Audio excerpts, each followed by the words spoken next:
बलबन के बाद फिर मोर आएगा। तो सबसे पावरफुल शासक नासिरुद्दीन, एक है अलाउद्दीन नासिरुद्दीन या नासिरुद्दीन अलाउद्दीन करके है। उसके बाद इसमें आएगा खिलजी वंश, खिलजी के बाद तुगलक वंश, और तुगलक वंश के बाद लोदी वंश, और उसके बाद मुगल वंश। और मुगल वंश के जैसे ही अंत होगा, मुगल वंश का अंत नहीं होता जल्दी। मुगल वंश में जो प्रोमिनेंट फिगर है, प्रमुख शासक है, तो मुगल वंश प्रमुख शासक कौन कौन है? तो मुगल वंश का सबसे लास्ट जो प्रमुख शासक है वो है औरंगजेब। ठीक है। और औरंगजेब की जब मृत्यु हो जाती है 1707 ईस्वी से लेकर के 1857, 1857 फ्रॉम 1707 टू 1857 सेंचुरी, यानी फर्स्ट बेटर ऑफ 1857, 1857 के पहला युद्ध जिसको कहा जाता है फर्स्ट मिलिट्री रिवॉल्ट या म्यूटनी रिवॉल्ट 1857 में। और 1857 में जो दिल्ली का जो मुगल बादशाह होते हैं जिसका नाम होता है बहादुर शाह जफर, पूरे जीवन शेरों और शायरी लिखते थे, उसको वह पूरे भारत के जो राजा होते थे, जो लौकर जितने भी राजा थे भारत के कोने कोने में, फिर से पूरा किसके पास आया? बहादुर शाह की जफर के पास दिल्ली में आता है और कहता है कि ब्रिटिश के भगाने के लिए ही नहीं, आप मेरे यहाँ एक लंबे समय से आपने मेरे राज्य में राज किया, आपने हम सभी का राजा रह चुके हैं, तो मैं फिर से आपको राजा मान लेता हूं और ब्रिटिश इंडिया कंपनी को भारत से निकालने के लिए जो भी अथक प्रयास किया जाएगा, हम आप आगे आगे पीछे पीछे हम लोग रहेंगे। इस पर ब्रिटिश इंडिया कंपनी ने क्या किया? बहादुर शाह जफर को पकड़ करके और जेल में, अपने देश के जेल में नहीं, बर्मा के रंगून जेल में डाल दिया, जहां पे उसकी डेथ हो जाती है।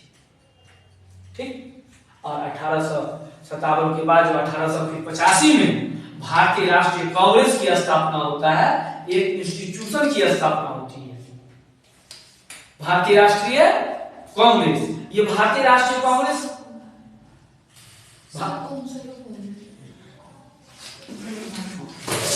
भारतीय राष्ट्रीय कांग्रेस की स्थापना होती है। और भारतीय राष्ट्रीय कांग्रेस की स्थापना किस उद्देश्य से होता है? सुनो, भारतीय राष्ट्रीय कांग्रेस की स्थापना किस उद्देश्य से होता है? यह एक संस्था बन जाती है, एक प्लेटफॉर्म बन जाती है, एक मंच बनाया जाता है भारतीय इंडियन इंटेलेक्चुअल के द्वारा, ताकि भारत के जितने भी पढ़े लिखे लोग हैं वह इस भारतीय राष्ट्रीय कांग्रेस के प्लेटफॉर्म पर आकर के और भारत के जनता और ब्रिटिश इंडिया कंपनी के बीच में जो संबंध है और जो समस्याएं हैं, उस समस्याएं का अंत कैसे होगा, और इस पे आकर के भारतीय राष्ट्रीय कांग्रेस में आकर के इसका सदस्य बनता है।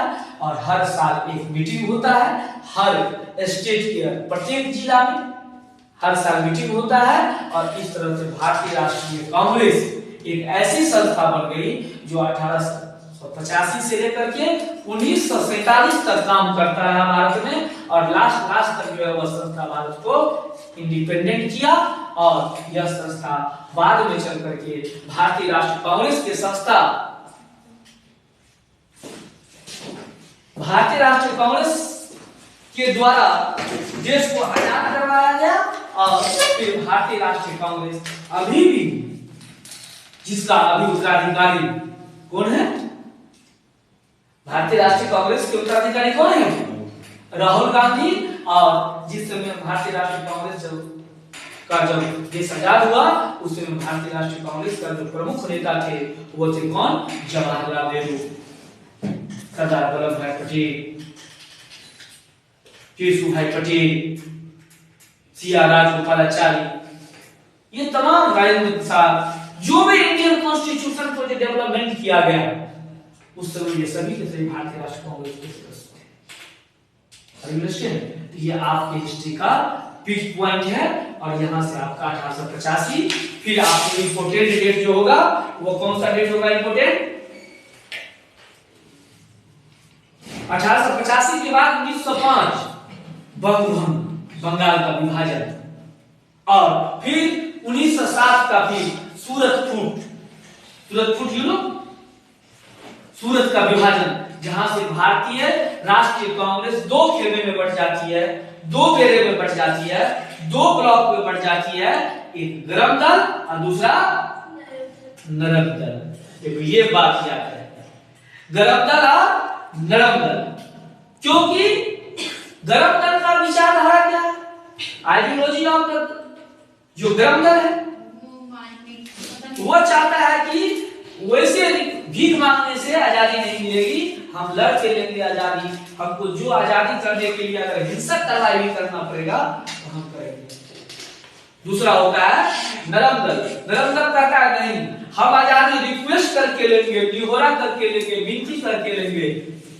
इसी पर दोनों को अनुमति होती है, सूरत फूट हो जाती है। फिर आप देखोगे महात्मा गांधी के द्वारा असहयोग आंदोलन 1920-21 में स्टार्ट होती है। उसके बैकग्राउंड में फिर आप देखोगे Jallianwala Bagh, massacre of the Jallianwala, जैसे आप बोलते हैं किचलू और सतपाल महाराज दोनों ने मिलकर जलियांवाला बाग पंजाब में जाकर के जनता को एड्रेस करता है, जनता को संबोधित करता रहता है।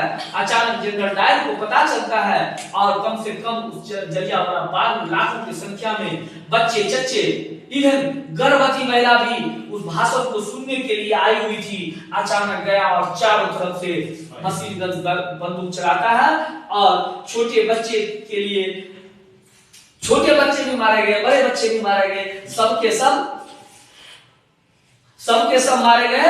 और अंतिम में वह जलियांवाला बाग हत्याकांड होता है, नरसंहार होता है 1921-22 में। फिर महात्मा गांधी का असहयोग आंदोलन, फिर महात्मा गांधी, फिर चौरी चौरा कांड होता है जिसमें पुलिस चौकी को जला दी जाती है, पुलिस चौकी को बर्बाद किया जाता है। सरकार से सीधा